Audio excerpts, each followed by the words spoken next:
We're beginning soon.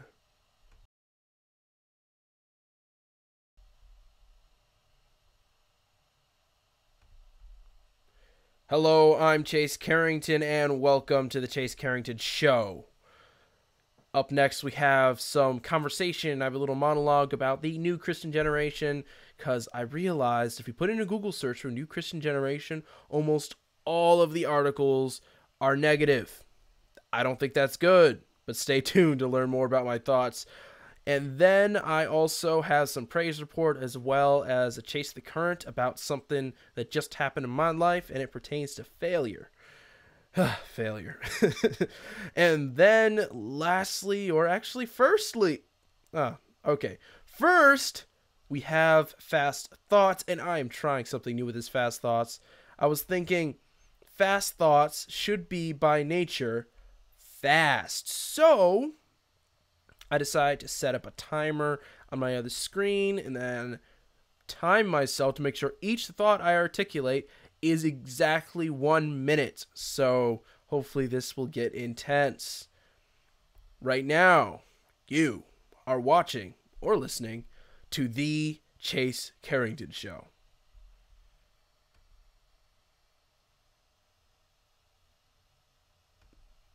Okay, Fast Thoughts, and that is the section of the show, the segment where I just display my thoughts on a certain topic or a certain idea that I want to articulate, but I've added an interesting dimension to it. I have a timer right up there in the corner. Right up there in the corner, I have a timer, and then, I forget, camera's in reverse. Right up there, I have a timer, and that timer set for 1 minute. So I have 1 minute to articulate each fast thought. Hopefully 1 minute's good. If not, maybe I'll change the time of it, but I did test it, and I think I can do it. So let's get right into it. So my first fast thought is, what is the definition of changing lives? What I think changing lives is, or what does it mean to change lives? Right now, the clock starts now. Now it does.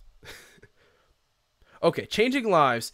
This definition, I think, is wide-ranging, and it can be from changing someone's life in a completely different direction to just making them think differently on one topic at one time.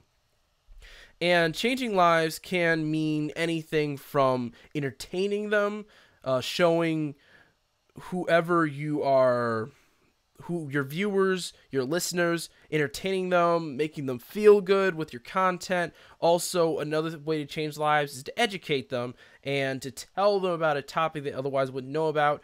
And another way also is to encourage and build up someone, especially in the realm of faith. And that's what I do. My goal, my prerogative, the way I want to change lives is bring you just a little bit closer to God. Just a little bit.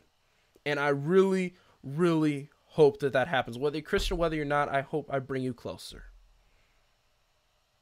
Time's up. And that was my first fast thought. I hope that turned out good. Let's move on to the next one. Oh, wait. Thing's beeping. Hold on. Reset. So the next fast thought is YouTubers. And some of these YouTubers' non-ability to diversify and move beyond just YouTube. This one's a little bit of a rant here, but let's do this. Fast thought, 1 minute on the clock, starting now. Wait, what? Sorry. Starting now. So I've noticed something, especially a lot of big YouTubers, millions of views and followers, and someone has hundreds of thousands of views and followers, and they are complaining about being demonetized in certain videos and saying that that's their primary income. While I believe that, and I'm not cool with a bunch of demonetization either, but at the same time, you're like, I'm being forced to diversify. I'm forced to get creative with your revenue and your business model. And I think that maybe that should have been done from the beginning. And this is why there is an upside to some of this demonetization stuff, because a lot of these creators, even the big creators, are beginning to actually create and be creative in their business model. Now, I'm not saying they weren't creating good content or anything like that before, but I'm just saying that now they're being more creative than they ever are before, since they are moving on to different business models. Oh, I went over a little bit that one. Okay, I'm done with that. Reset. So those are my fast thoughts. Comment below if you have anything else you want to hear me articulate a thought on, an idea, anything like that. I'd love to have some suggestions on my fast thoughts. Now we move in to the Chase chat. So, as is in the title, I want to talk about the new Christian generation, and are they good or are they bad? And again, it had to be small for the title length, but the best way to say it is I want to understand show the reasons that why the new Christian generation could succeed or fail. Because many disparage the new Christian generation, talking about like millennials and sometimes the generation under that, which is Generation Y. And I'm not going to throw out a bunch of statistics or anything. I think statistics, you got to watch those, because not all of them are fully representative of the actual people that live in that generation or demographic. So, is it true? Is it true that the new Christian generation, they're leaving the church, they're becoming lukewarm Christians, they spend more time on social media than in the pews, or they somehow don't read their Bible all the time, and stuff like that? And I want to understand and show the reasons that why we, and yes, I am part of this new Christian generation, why we might fail, and why and how we might succeed. Just kind of weigh the reasons. So if you're in that generation, hopefully you can steer towards succeeding and be encouraged, because I'll get into this a little bit later, but I'm not really cool with disparaging any people group or any demographic and saying that every single one is lukewarm Christians. And I think that can be a little bit discouraging when a millennial looks at that is, wait, does that mean that I'm not in the crowd? Which you shouldn't be, but I hope that I can help you here. So for starters, what is the new Christian generation? And basically it's the up and coming Christians, I said, from millennial to Gen Y. Now, here's the reasons why we might fail.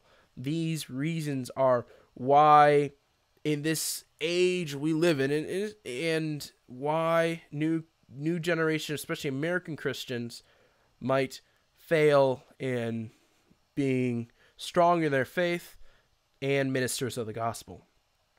So the first reason is definitely our world has a lot of darkness in it. And I don't want to generalize, but there's just a lot of darkness in the world all over the place. But I'm not stating this to be discouraging, which I'll get to that in just a minute. Now, another reason we might fail is secular culture. And secular culture is just, it permeates everything in everyone's lives in a lot of ways. And some ways you may not realize, some are all too obvious, like movies, TV shows, music, while others we may not realize for some ideas we adopt in the church, whether it be about love or it be about truth. And these different things are beginning to take precedence, and I think this is why some millennials are losing their way, because someone's not showing them the difference between God's set of rules and his truth and his morals, and then the culture and just the world's rules are over there. Especially when, again, you step outside your house, they're gonna be everywhere. You watch a movie, it's gonna be everywhere.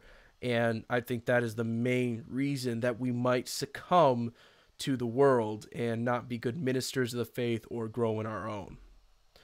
And here's another thing, we don't adapt. And this is so important. And this is slightly a critique of the slightly older generation, but even millennials, we gotta adapt. I mean, in a lot of ways, and I'll get to this why and how we can adapt, but just church and Christians have always done so many things creatively and differently throughout the ages, and those have served us well. And whether it be missions, ministry, or just the way we minister to people, the way we reach people, whether it be through radio, TV, Christians were some of the first people to do major things on TV. And I think that says a lot about if we don't adapt, if we do not adapt to methods, and I'm not saying morals or messaging, I'm saying to the methods that are available to us today, we may not succeed.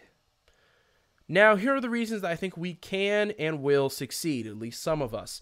Our world's permeated with darkness, but we have light, and this is something that I've talked about before on my other show, on my podcast, and that is when you have a world that has so much darkness in it, do you know what that does? It makes the light so much more powerful and obvious. And I think that even just a simple action or a simple word or simple just talking, encouraging someone can shine a light in their lives, but also sharing the gospel. And I think in a world where so many people are hopeless, so many people are searching, once they find that light, I pray that light is strong enough and powerful enough to bring them to Christ, to redemption. And another reason why we may succeed is the previous generations can and should cultivate our faith and encourage us. And here's the thing here's a verse that kind of inspired this whole thing, and that is Psalms 22:30, where it says, "Posterity shall serve him, it shall be told of the Lord to the coming generations." And basically the Lord is saying that posterity, he does not forsake coming generations. He wants them to serve him. And the thing is, if God won't forsake the coming generations, then neither should other Christians, especially those who need to be rooting us in faith as old as time, but at the same time need to be encouraging us when we become creative in sharing that faith. And here's another thing. It's innovative technologies that can revolutionize ministry. And again, I'm here on YouTube Live. I think I'm trying to revolutionize ministry in a different way. And this is what I'm using. And I think that there's so much different technology. Social media is just one thing that can help us with our methods of sharing the gospel and encouraging each other. And I go back to the idea that we need to continue to use these new medias and mediums to share the word of Christ, and that's one way we can adapt to become stronger. Now again, there will always be the old and true ways of sharing the gospel. There will always be preachers. There will always be those sharing the gospel.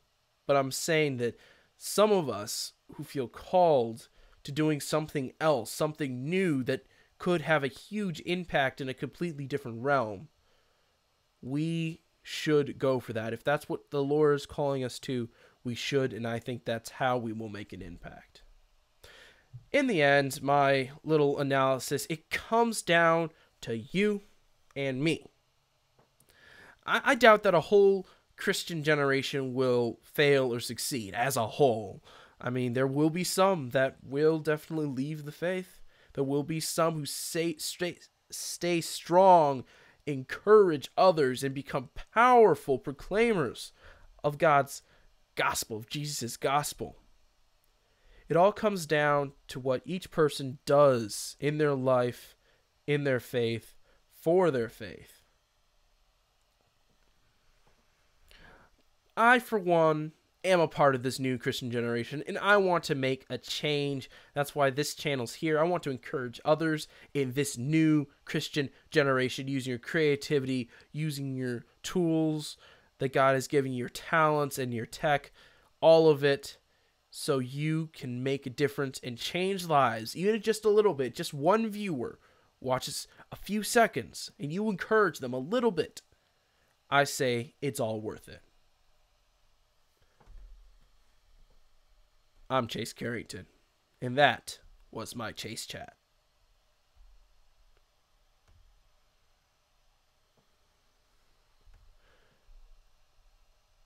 Okay, now I need to talk about failure. In this Chase the Current segment, I'll be talking about my brush with failure. I've been thinking and experiencing failure an awful lot recently, and let's just get right into it. I failed my driver's test. Yes. Doing the maneuverability test, I just kind of failed almost pretty much right out of the gate. I didn't even get on the road. So that is kind of unfortunate. I wish I could show my license right now and that was in my praise report section, but that was not to be. I learned failure feels awful. It feels awful and discouraging, but it's a part of life. Don't let your failure discourage you from your calling. And that's just one thing I want to keep on reiterating. Because the thing is, if you got a true calling, if you got a call on the Lord saying, go do this, go out here and minister, and you're like, what if I don't reach it? What if I fail? Don't let failure stop you. Failure's not fun. And I can tell you, I still don't know how to dampen the blow. I don't know how to make failure feel better. Not yet, at least. Only experience will really help me adapt and maybe become more immune to failure, even though from what I've heard from other adults, is that I don't think that you really get any more immune to the bad feeling you get from failure. So my encouragement to you, if you failed, just remember it is in the past, and hopefully, and this is one of my favorite verses, and sadly I don't have it in front of me, but Romans 8:28, look it up, and it just says basically that for all who love God, everything works together for good. So I hope you got some good out of your failure, whether it's learning something, whether it's something just to know that that wasn't the direction you're supposed to go, and I hope it worked out for good in the end. And really only experience will help you and me adapt better to every failure, but failure will happen. It's inevitable. It's just a part. I don't know if this is a direct quote, but my mom said it's a part of just being alive. Failure. And I think in this age, and especially Christians, should not be scared of failure. And failure is something that I dread immensely. It is something that will have me down for weeks. If even I think I just said something wrong, probably everyone else has forgotten. Everyone else probably thought, okay, he said that, and then probably just went short-term memory and is deleted within the next 20 minutes of conversation. But for some reason, I still remember it. And I'm like, oh, I said that wrong. I failed. I said something that didn't rub someone the right way, or said something that I don't think represents me properly, or I texted something that doesn't represent what I really meant, and just keeps on repeating in my mind for so long. And you can't let that oppress you. You can't let that stop you. You can't let that topple that the idea that you are a child of God, and that is in the past, and that is in the past, and hopefully you've learned from that. If not, you can still move forward, and I pray that I've encouraged you, move forward. Just don't let that failure hang over your head. Extract what you need to learn from it. Maybe think about just a little bit, just to realize, okay, what can I do differently? What did I learn from this? And then just move forward.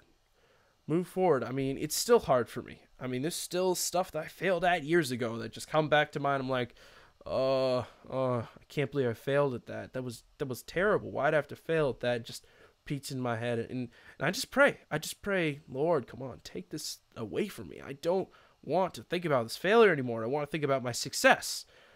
And that's what I'm going to talk about in our next segment, Praise Report. Thank you. I'm Chase Carrington.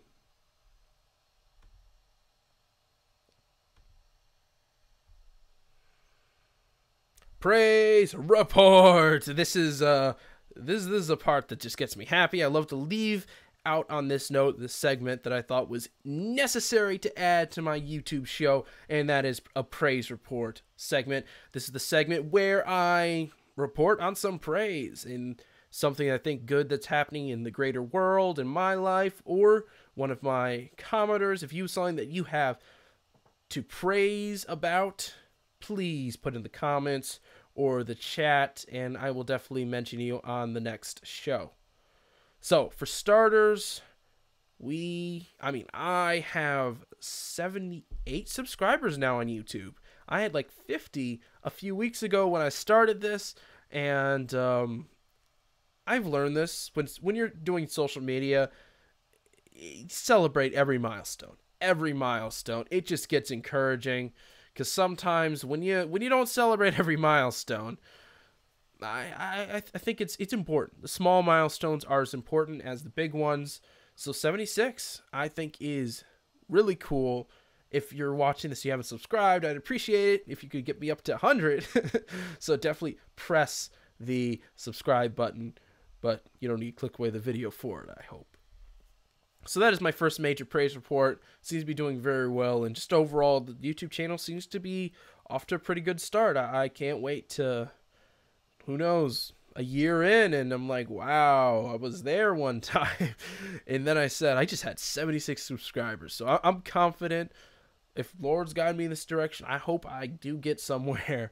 So subscribers is definitely the first praise report I have here. Now, this next praise report is actually tied to my Chase the Current conversation about failure. Because while I did fail the driver's test, the driving portion, I actually succeeded in other areas. Like, I finished driver's ed. And Lord willing, I will never have to do driver's ed again in my life. I really hope. Because while necessary, while even some of the things were interesting, some different facts even my parents didn't know, I learned in driver's ed. But still, they are, it can be boring at times. It can be incredibly boring at times. So I'm kind of glad to be done with that. That is a big praise for me now. I'm kind of freeing up. Actually, that's the main reason I didn't do a show last week, because I was just tied up, just trying to finish as much of this driver's ed as I could. Where it's technical difficulties, stuff like that. But I'm so glad to be done with that, so I can move on to the next stage. And I really appreciate you.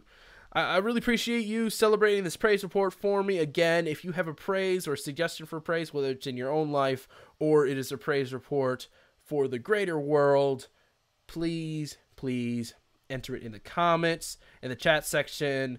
And if I sound like I'm begging, I am, because I really appreciate it, because I really love this praise report thing to be a huge thing, because I love praising. I love leaving on a positive note, like, yes, goal achieved, success.